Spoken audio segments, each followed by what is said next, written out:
হয়, জোনাইৰ প্ৰায় ৭৮ বছৰীয়া দুখ যন্ত্ৰণাৰ অৱসান ঘটিব। কিন্তু জোনাই সমজিলাৰ প্ৰায় হাজাৰ হাজাৰ লোকৰ মুখত ইতিমধ্যে বিৰিঙিছে প্ৰাপ্তিৰ হাঁহি, আনন্দৰ হাঁহি। প্ৰথমে সদৃশ্য দৃশ্য দেখুৱাব। জোনাইত 22 কোটি টকীয়া ব্যয় সাপেক্ষে নিৰ্মাণ হৈ থকা 100খন বিচনাযুক্ত চিকিৎসালয়খন অহা বৃহস্পতিবাৰে স্বাস্থ্যমন্ত্ৰী অশোক সিংঘালে মুকলি কৰিব। সেয়ে উখল মাখল পৰিৱেশে বিৰাজ কৰিছে জোনাইৰ সমগ্ৰ অঞ্চলটোত। উল্লেখযোগ্য যে 2018 চনতে বৰ্তমানৰ মুখ্যমন্ত্ৰী, তেতিয়াৰ তদানীন্তন স্বাস্থ্যমন্ত্ৰী ডক্টৰ হিমন্ত বিশ্ব শৰ্মা আৰু সাংসদ প্ৰধান বৰুৱা, ডক্টৰ ৰণোজ পেগু আৰু জোনাইৰ বিধায়ক ভুৱন পেগুৱে আধাৰশিলা স্থাপন কৰিছিল। আৰু যেন এই মুহূৰ্তত এক আনন্দৰে উৎসৱ এই মুহূৰ্তত বিৰাজ কৰি জোনাইৰ সমজিলাত, কিয়নো জোনাইৰবাসীৰ যি আশাৰ সপোন পূৰণ হ'ব গৈ আছে, এই মেডিকেলখনে তেওঁলোকৰ বিভিন্ন সমস্যা দূৰ কৰিব। বিশেষকৈ ক'ব লাগিব, প্ৰসূতি প্ৰসৱ কৰাৰ সময়ত এটা দুৰ্ঘটনা হ'লে বা অন্যান্য ৰোগ হ'লে তাত নৰিয়াত পৰিলে জোনাইৰ বিশেষকৈ সাধাৰণ ৰাইজে হয়তো চুবুৰীয়া ৰাজ্য অৰুণাচল কিংবা ডিব্ৰুগড়, লখিমপুৰলৈ তেওঁলোকে ঢাপলি মেলিব লগা হয়। কিন্তু এই মেডিকেলখন অ'পেনিং হোৱাৰ লগে লগে, মুকলি হোৱাৰ লগে লগে যেন জোনাইৰবাসীৰ এইকেইটা বিশেষকৈ সমস্যা যেন দূৰ হ'ব। সেয়ে এই মুহূৰ্তত জোনাইখনত এক আনন্দৰ উৎসৱ যেন বিৰাজ কৰিছে। ইয়াৰ উপস্থিত ৰাইজসকল আছে আপোনাৰ, লগতে ইয়াৰ জোনাইৰ স্থানীয় লোকসকল আছে। আমি কথা পাতিম। দাদা, আমি আপোনাৰ ওচৰলৈ প্ৰথমে আহিছোঁ। ক'ব লাগিব জোনাইখনৰ এটা ৭৮ বছৰীয়া এটা দুখ যন্ত্ৰণাৰ অৱসান ঘটিব, কি ক'ব বিচাৰিব এই মুহূৰ্তত? প্ৰথমতে আমি ভাৰত স্বাধীনতা ৭৫টা বছৰ পাৰ হ'ল। আমাৰ জোনাই এখন পিছপৰা এটা অঞ্চল আছিল এটা সময়ত, এতিয়া উন্নয়ন পালে আগুৱাই গৈ আছে। এই ৭৫ বছৰৰ পাছত আমি জোনাইৰ নিচিনা জেগাত অসম চৰকাৰৰ আমাৰ চবতকৈ জনপ্ৰিয় যিটো মুখ্যমন্ত্ৰী বোলে ডক্টৰ হিমন্ত বিশ্ব শৰ্মাৰ নেতৃত্বাধীন চৰকাৰখনত আমাৰ ডক্টৰ ৰণোজ পেগু ছাৰৰ সহযোগত, লগত আমাৰ লখিমপুৰ সাংসদ প্ৰধান বৰুৱাৰ নেতৃত্বত আৰু আমাৰ অতিকৈ মৰমৰ অসমৰ বিধানসভাৰ শ্ৰেষ্ঠতম বিধায়ক ভুৱন পেগু ছাৰৰ নেতৃত্বত জোনাইৰ নিচিনা অঞ্চলত, যিহেতু অৰুণাচল সীমামূৰীয়া অঞ্চল, এই অঞ্চলত আমাৰ 100 বেডৰ যিটো চিকিৎসালয় নিৰ্মাণ কাম সম্পূৰ্ণ হৈছে। আৰু এই কাম অহা 9 তাৰিখে আমাৰ অসম চৰকাৰৰ স্বাস্থ্য বিভাগৰ মন্ত্ৰী অশোক সিংঘাল ডাঙৰীয়া আহি প্ৰায় 10টা বজাত এই আমাৰ জোনাই চিকিৎসালয়খন উদ্বোধন কৰিব। তাৰ কাৰণে আমি জোনাইবাসী ৰাইজক, এই অঞ্চলৰ ৰাইজক বহুত দিনীয়া আমাৰ যিখিনি সমস্যা, যিহেতু আমাৰ বিভিন্ন ধৰণৰ ইয়াত সৰু সুৰা বেমাৰ আজাৰৰ পৰা ধৰি ল'ৰা ছোৱালী মহিলাসকলৰ যি প্ৰকৃতি হোৱা টাইমলৈকে বা বিভিন্ন যান বাহনত কিবা এক্সিডেণ্ট হোৱাৰ পৰা ধৰি বা ক'ৰবাত ব্লাড দিয়াৰ পৰা ধৰি আমাৰ এটা জোনাই এটা অঞ্চলত বহুত এটা ডাঙৰ সমস্যা আছিলে। এই সমস্যাটো নিশ্চয় দূৰ হ'ব, যিহেতু এটা সময়ত জোনাইৰ বিভিন্ন আমাৰ ইয়াত বহুত ৰাইজ প্ৰাণ হেৰুৱাবলগীয়া হৈছিলে। এটা সময় ৰাস্তা ঠিক নাছিলে, আমি পাচিঘাট নিবলগীয়া হৈ যায়। তাতো কিছুমান কমিউনিকেশ্যন বস্তু নোপোৱাৰ কাৰণে আমাৰ এয়া ৰাইজৰ প্ৰাণ হেৰুৱাবলগীয়া হৈছিলে।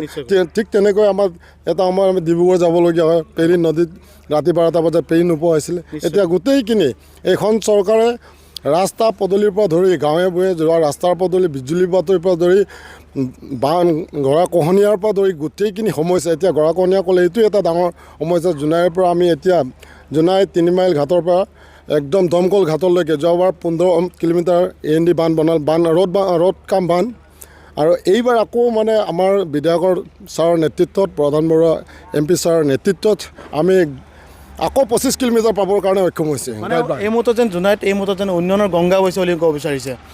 আমি আপোনাক ক'ব লাগিব যদি মেডিকেলখন নিশ্চয় বৃহস্পতিবাৰ মুকলি হ'ব, বিশেষকৈ ইয়াত আপোনাৰ মুকলিৰ সময়ত স্থানীয় ৰাইজটো যথেষ্টখিনি উপস্থিত হ'ব। কি ধৰণৰ ব্যৱস্থা আপুনি গ্ৰহণ কৰিছে? আমাৰ যিহেতু অহা 9 তাৰিখে ইয়াত আমাৰ উদ্বোধন কৰিব জোনাই আন্তৰ্জাতিক চিকিৎসালয়খন। ইয়াত আমি বিভিন্ন জাতি জনগোষ্ঠীৰ নিমন্ত্ৰণ কৰা হৈছে। বিভিন্ন জাতি জনগোষ্ঠীৰ কালচাৰ পাৰ্টি থাকিব, আমি শিল্পীকো নিমন্ত্ৰণ, নিচাসমূহকো আমি নিমন্ত্ৰণ কৰা হৈছে ইয়ালৈকে।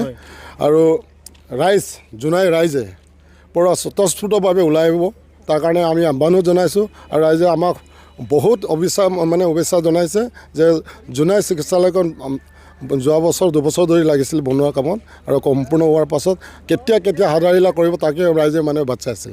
হয়, 18 চনতে আধাৰশিলা স্থাপন কৰিছিলে তেতিয়াৰ স্বাস্থ্যমন্ত্ৰী, বৰ্তমানৰ মুখ্যমন্ত্ৰী হিমন্ত বিশ্ব শৰ্মা। আৰু 2025 চনৰ এই নৱবৰ্ষৰ পহিলা মাহতেই যেন এক আশাৰ ৰেঙনি বৈছে জোনাই অঞ্চলত। আমি আপোনাৰ ওচৰলৈ আহিছোঁ, আপুনি নিজে এজন স্বাস্থ্য বিষয়া, এজন কৰ্মী, আৰু লগতে ক'ব লাগিব জোনাইখনৰ স্বাস্থ্য ক্ষেত্ৰত বহুখিনি সমস্যা আছিলে। এই মেডিকেলখন এটা আশাৰ সঞ্চয় বৈছে, আশাৰ ৰেঙনি বিয়পাইছে জোনাই অঞ্চলত। ইয়াত কি ধৰণৰ বিশেষকৈ আমাৰ জোনাইবাসীয়ে সুবিধা ল'ব পাৰিব?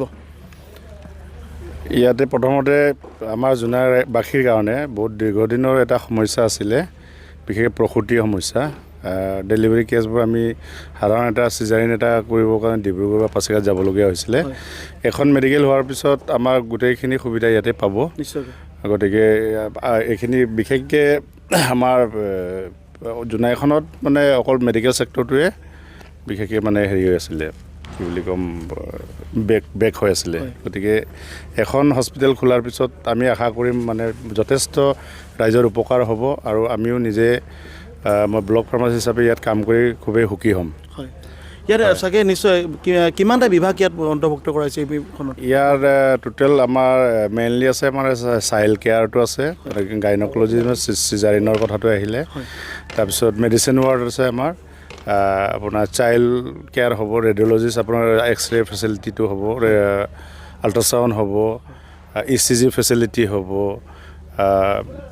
বাকী লেবৰ আৰু ব্লাড বেংকৰ ফেচিলিটি হ'ব, যিখিনি মানে মেইন এইখিনি মানে প্ৰায়খিনি সমস্যাই মানে বৰ্তমান আমাৰ জোনাইবাসী উপলব্ধ আছে আৰু এতিয়া গোটেইখিনি উপলব্ধ আছে হ'ব ইয়াতে। হয়, এই আছিলে জোনাই সাধাৰণবাসী ৰাইজৰ মন্তব্য। আমি আপোনাৰ ওচৰলৈ আকৌ আহিছোঁ। আপুনি 9 তাৰিখৰ বিষয়টা উত্থাপন কৰিছিলে।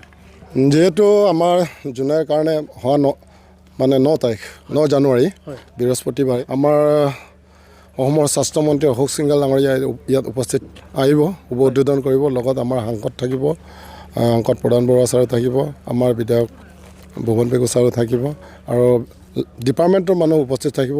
আৰু ৰাইজে মানে জাক জমকতাৰে মানে আহিবৰ কাৰণে মানে চবেই আমাক পোনাপনি কৰি আছে। তথাপিও আমি এই মানে প্ৰচাৰ মাধ্যমৰ যোগেদি অহা 9 তাৰিখে পুৱা 9 বজাত 9:30 মানত ৰাইজক এই চিকিৎসালয়ৰ সন্মুখত সমবেত কৰিবৰ কাৰণে আহ্বান জনাইছোঁ। আমি পুনৰ এবাৰ দৃশ্য দেখুৱাম। প্ৰথমতে 22 কোটি টকা ব্যয় সাপেক্ষে নিৰ্মাণ হৈছে জোনাইদে মেডিকেলখন। আৰু ইতিমধ্যে ক'লে আমাৰ জোনাইত যোন স্বাস্থ্যকৰ্মী বিষয়া আছে তেখেতে ক'লে জানিব দিছে ইয়াত প্ৰতিটো ৰোগীৰ স্বাস্থ্যৰ কাৰণে প্ৰতিটো ইয়াত বিভাগে অন্তৰ্ভুক্ত কৰা হৈছে। আৰু এই মেডিকেলখন যেন জোনাই সমজিলাৰ কাৰণে, জোনাই বিধান সমষ্টিটোৰ কাৰণে এখন আশাৰ ৰেঙনি, কিয়নো এই মেডিকেলখনে জোনাইৰ বহুখিনি সমস্যা দূৰ কৰিব। বিশেষকৈ ক'ব লাগিব বানপানীৰ সময়ত ইয়াৰ সাধাৰণ ৰাইজে কিন্তু বিভিন্ন ধৰণৰ সমস্যাত ভোগে, দুৰ্ঘটনা তাত সমস্যাত ভোগে, প্ৰসূতিৰ সময়ত সমস্যা ভোগে। কিন্তু এই আটাইখিনি যেন সমস্যা এই যে নৱবৰ্ষৰ প্ৰথমটো মাহতে যেন চৰকাৰখনে ইয়াক দূৰ কৰাৰ কাৰণে যি প্ৰয়াস কৰিছে, ইয়াক সকলোৱে এই মতে জোনাইবাসী আদৰণি জনাইছে। আৰু ক'ব লাগিব যে এই মেডিকেলখনে ভৱিষ্যত দিনত যে জোনাইবাসী ৰাইজক উন্নত মানৰ যাতে স্বাস্থ্য সেৱা প্ৰদান কৰিব পাৰে তাকে সকলো জোনাইবাসী ৰাইজে কামনা কৰিছে।